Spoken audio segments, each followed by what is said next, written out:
Do you solemnly swear or affirm that the testimony that you are about to give is the truth, the whole truth, and nothing but the truth, so help you God? Let the record show that the witness answered. July 13th was a failure of the Secret Service to adequately secure the Butler Farm Show site and protect President-elect Trump. That abject failure underscored critical gaps in Secret Service operations, and I recognize that we did not meet the expectations of the American public, Congress, and our protectees. And it's, you know, we have, and one of the things I'm trying to do is put the secret back in this. But it is essential that we recognize the gravity of our failure.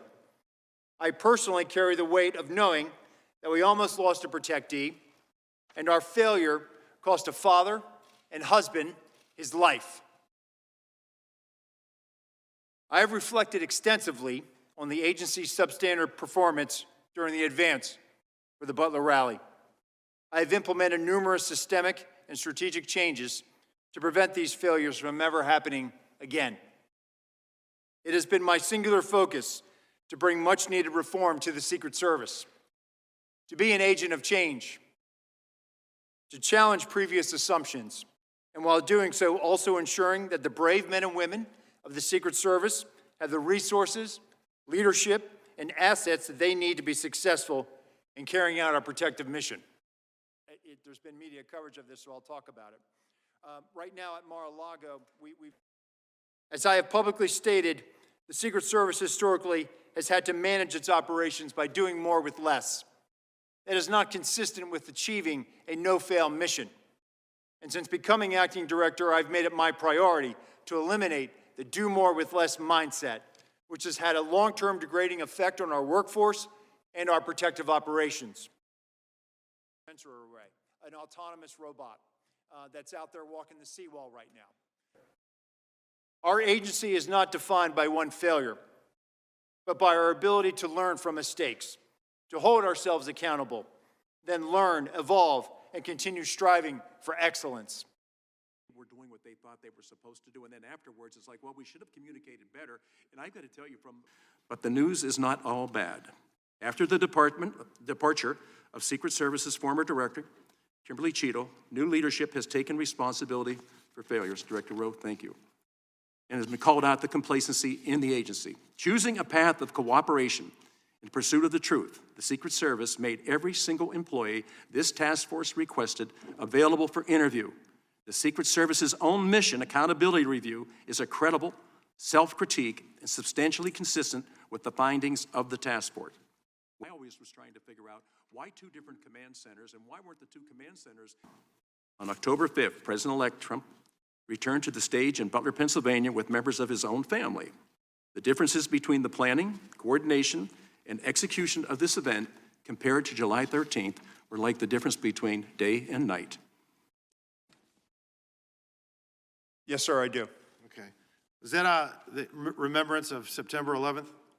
It was. Was it in New York? It was at Ground Zero. Okay. Who is usually at an event like this closest to the President of the United States, security-wise? The SAC of the detail. Special agent in charge of the detail. Were you the special agent in charge of the detail that day? Actually, let me address this. Could you please, staff, leave that? Oh, no, leave that one up with the circle around me. Thank you. Actually, Congressman, what you're not seeing is the SAC of the detail out of the picture's view. And that is the day where we remember the more than 3,000 people that have died on 9/11.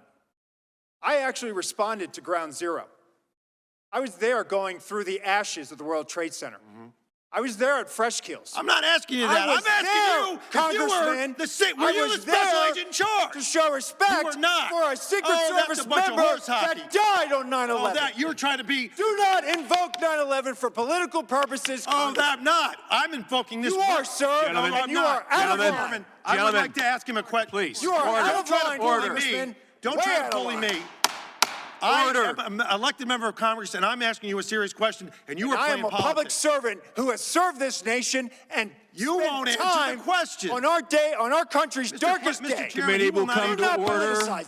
Committee will come to order. I'm asking you serious questions for the American people, and they're very simple. They're not trick questions. Were you the special agent in charge that day? No, I wasn't. I was there representing Mr. the Chairman, United I'm States just Secret asking you yes or Service, no. sir. Mr. Fallon, your And time's did not expired. affect protective You operations. know why you were time's there? expired. Because you wanted to be visible, because you are auditioning for this I was job there to that pay you're not gonna respect for a get fallen till member of January this 20th. agency. You endangered You are President out of Biden's line, life, Congressman. Vice You President are out of Harris's line. life, because you put those agents out of position. Mr. Because you have a Chairman. radio with Mr. you. Fallon, You your wear time a has vest, you have a expired. weapon. Mr. No. I did, sir, and you are out of line. Mr. Chairman, Mr. Chairman, Mr. Chairman, Yes, sir. please. All right.